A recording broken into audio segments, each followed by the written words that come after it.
Have you ever been on a run and you're just done after 5 or 10 minutes? You're not physically tired or injured, you just can't be bothered continuing, you're bored. Maybe you're checking your watch constantly and wishing that this run will just end. Maybe even you're berating yourself for lacing up in the first place because you couldn't even be bothered before you started. And during this internal dialogue, you tell yourself that the next time you need to run a new route or get a better playlist, or even that you somehow need to mix things up but don't actually know what or how to mix things up. But what if boredom isn't something to fix and is in fact an important piece of running data? Boredom on your runs is often where the real mental training begins. And if you keep distracting yourself out of it, you not only stay stuck with the boredom, but you're missing out on the opportunity to build mental strength. Welcome back to the podcast, your running coach with GMacSpurr.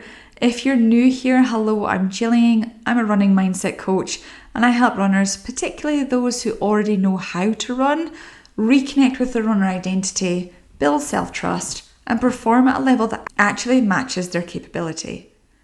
Now, this episode is inspired after a conversation I had with a client this week. She was bored on her long run. And I've been thinking about it over the past couple of days.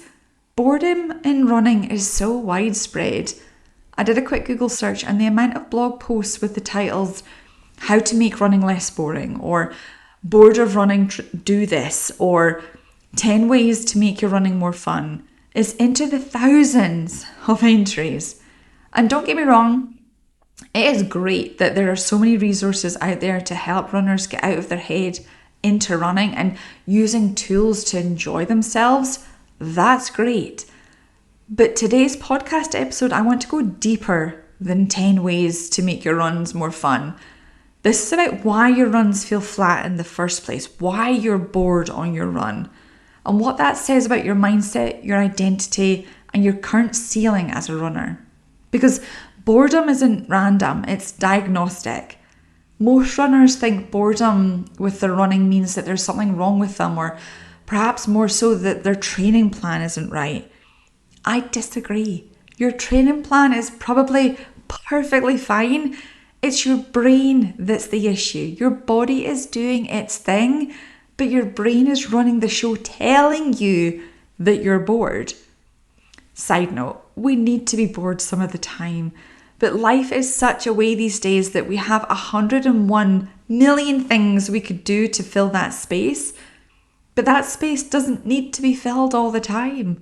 Some quiet space, aka boredom, is where ideas can flow in the quiet.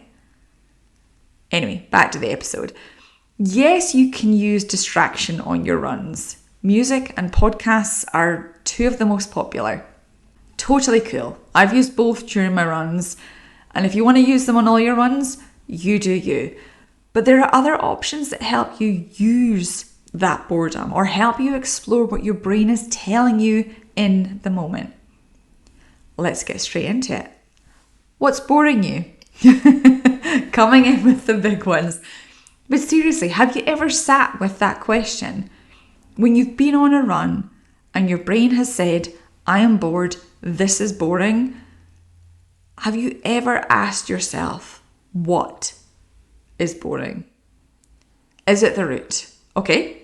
What about the route is boring you? Is it the distance? What is boring about the distance? Is it your training in general? Okay. What in general is boring? Do you get where I'm going here? Is it your pace? What about your pace is boring?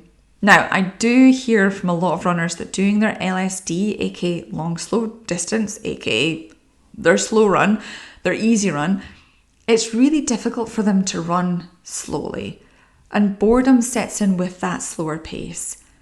We're going to dive into that specific scenario later on in this episode because it is a biggie. But I want you to be specific when thinking about boredom on your runs, specifically with what your brain is saying is boring, when the thoughts show up on your runs, the frequency of your thoughts, and how you react in the moment. Like, what action do you take, if any? See, this is where being aware of your thoughts, being data, is so important. If we were to be curious about boredom, it happens in moments when we're in our head and not being present. So for running, that's often when we're lost in our thoughts, lost in our head, versus listening to our body or being aware of our surroundings. So for that reason, the thought I'm bored can actually be a great trigger in itself to be consciously aware to get out of your head and into your body. And by that I mean go inward by noticing your breathing. Is it heavy? Do you need to slow down? By assessing your effort. Doing this by feel, not by looking at your watch. Is the effort where it needs to be for this run type?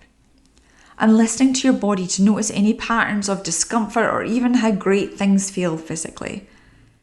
You might be thinking, okay, all right, Gillian, it's easy for you to say that now, but in the moment, I don't want to.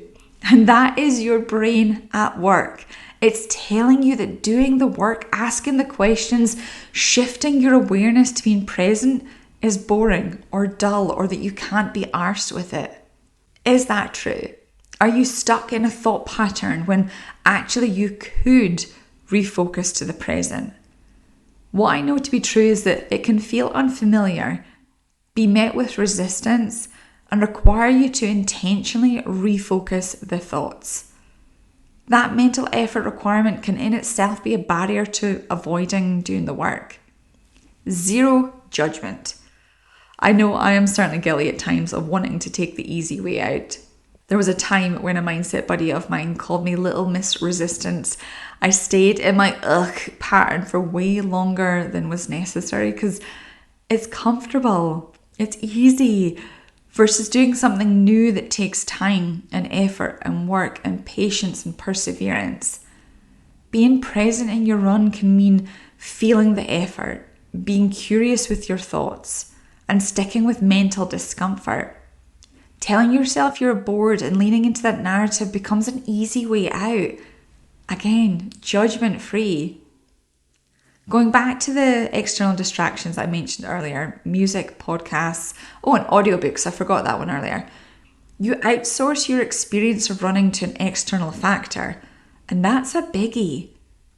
If your runs only feel good or enjoyable when you've got the best playlist that lifts up your mood, or you're listening to a really interesting podcast, or you're running a beautiful scenic route and the weather is just chef's kiss gorgeous, or you're running with your BFF, then your experience of running is externally controlled. And that's you balancing on a knife's edge, because what happens when your headphones die, or the section of the race you're running has no crowds or music or no distractions, or gets mentally tough, or you're left alone with your thoughts? You've got nothing to anchor to. And that's an indication that it's time for a runner identity shift. Elite level runners, have you noticed that mentally they don't rely on entertainment? You don't see them listening to music when they're winning Boston. They've created an internal engagement.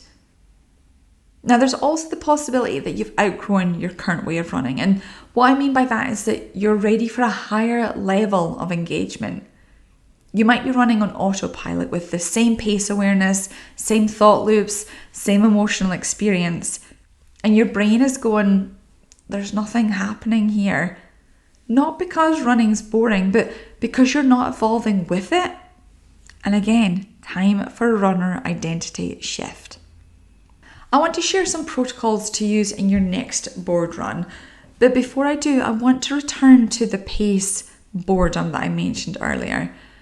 If you find yourself bored only on your LSD runs, your slower paced runs, it is so important, my friend, for you to do the mindset work.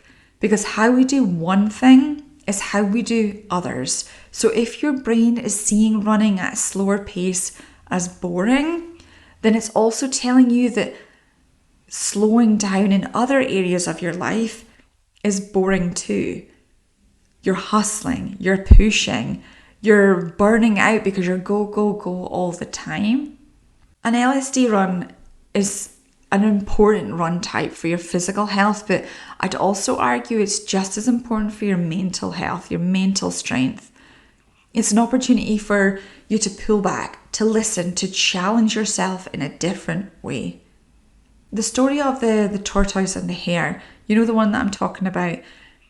Running fast is great, but the true secret to running strong, to running fast is actually your weekly slow run, not running all of your runs at max effort, at having a wide variety of paces, of efforts in your training. I promise you that running slower is so important, and the mindset around that, really important. So if you identify as this, if you really struggle with running slower, there's a link in the description to sign up for a free consultation. Click on that. Let's chat and dive into why you find it so difficult to run slower, because there'll be other areas in your life where you're also not going slower. Anyway, let me share my mental switch up protocol. So the next time you feel bored on a run, yes, you could use a distraction technique, or you could use one of these instead. Now, I encourage you to pick one and focus on that for 2 to 3 minutes at a time, or you can do it for your whole run. But I just want you to at least have that awareness, that intention, that presence. So the first one is do a body scan. Now, you've got 2 different options for this. One, you can ask yourself certain questions and then focus on the body part and answering the question, or you can do a full body scan, which I will direct you in a moment. So the questions are things like, what do your feet feel like hitting the ground, or how do they sound hitting the ground? That'll then direct your attention to your feet, to listening, to feeling. Or where is tension sitting? This will draw your attention perhaps to your shoulders or your hips, your legs. Or what's your breathing rhythm? That will help you focus on the sound of your breathing, the feel of your breathing, maybe even how you feel the air through your nostrils, or notice it in your belly.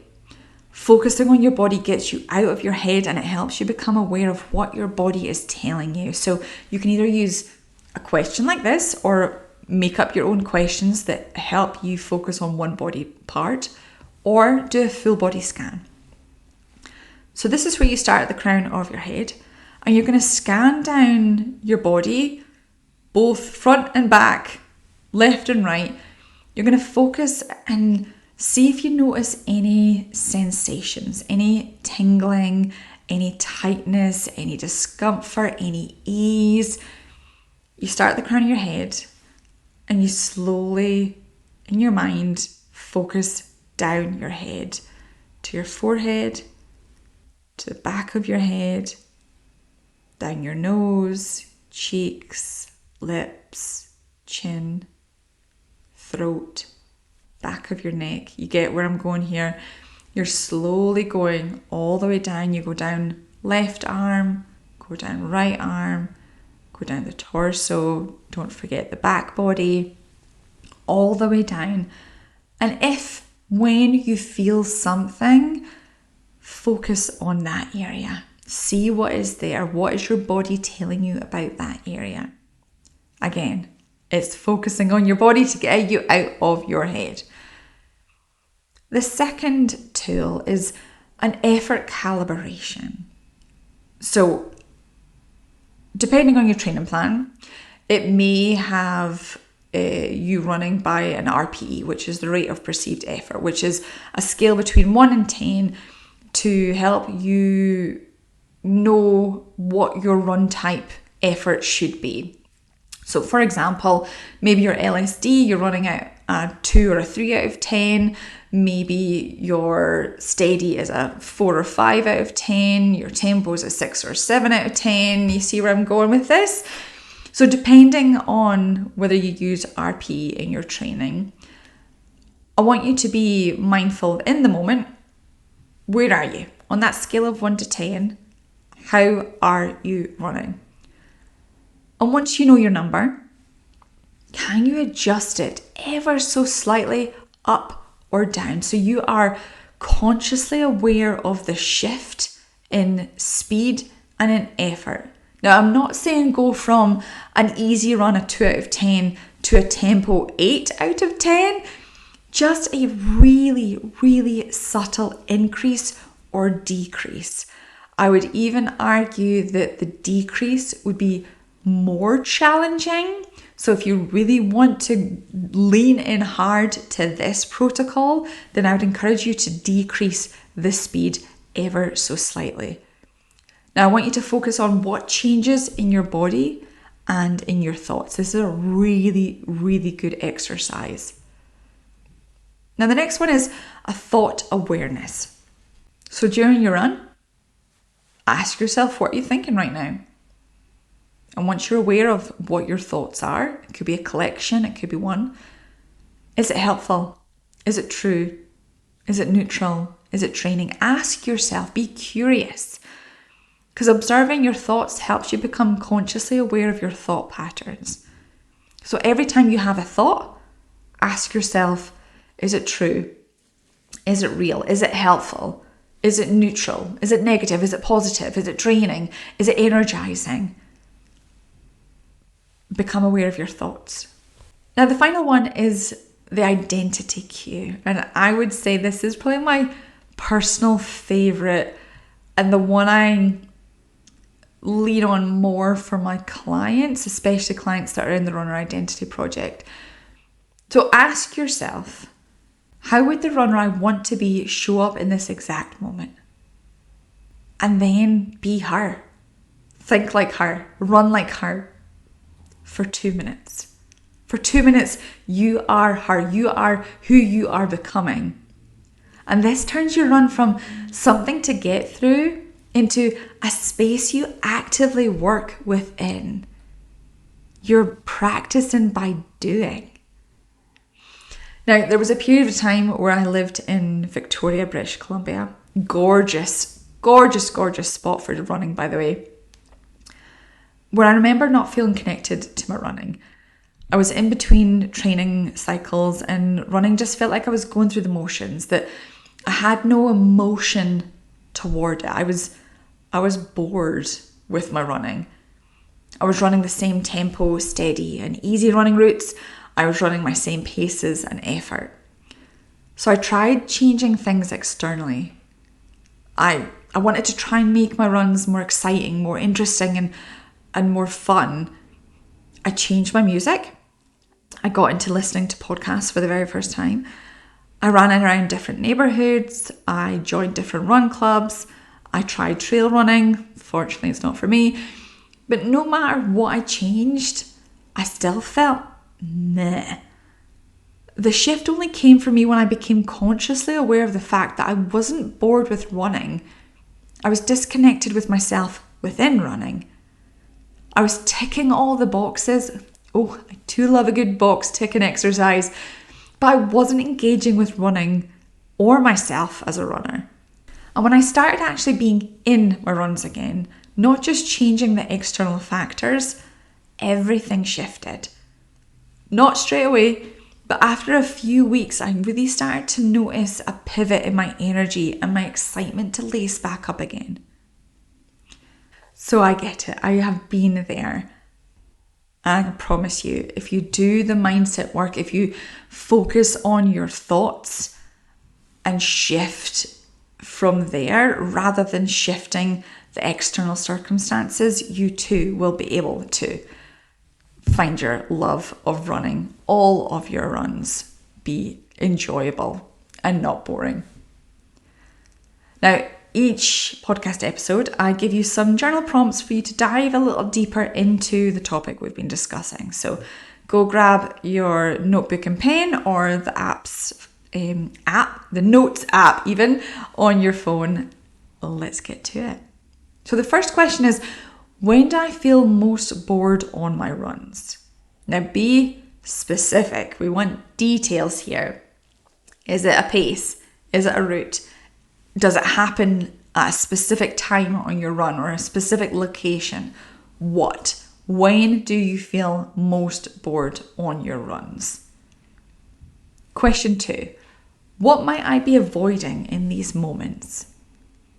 Now, you may notice some resistance with this question, or maybe nothing comes to mind straight away, but I encourage you to persevere with this one, sit with it, and really think through what might you be avoiding in these moments. Question number 3. Where am I relying on external stimulation to get through? Question 4. What would it look like to be more mentally present in my runs? And number 5. What kind of runner am I becoming when I choose distraction over engagement? If this episode shifted something for you, make sure you hit follow or subscribe, because this is the work we do here every Tuesday.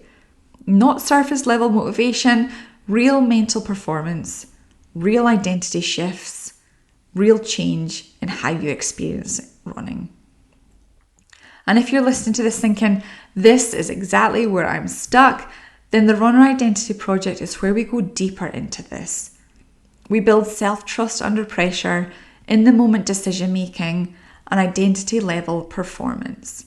So you're not just getting through your runs, you're showing up in them fully. You can DM me the word TRIP, TRIP, which is the acronym for the Runner Identity Project. You can DM me on Instagram or check the link in the show notes to learn more. And next time you feel bored on a run, don't escape it, lean into it. That's where your next level is waiting. Thanks for listening. See you next time. Happy running. Bye for now.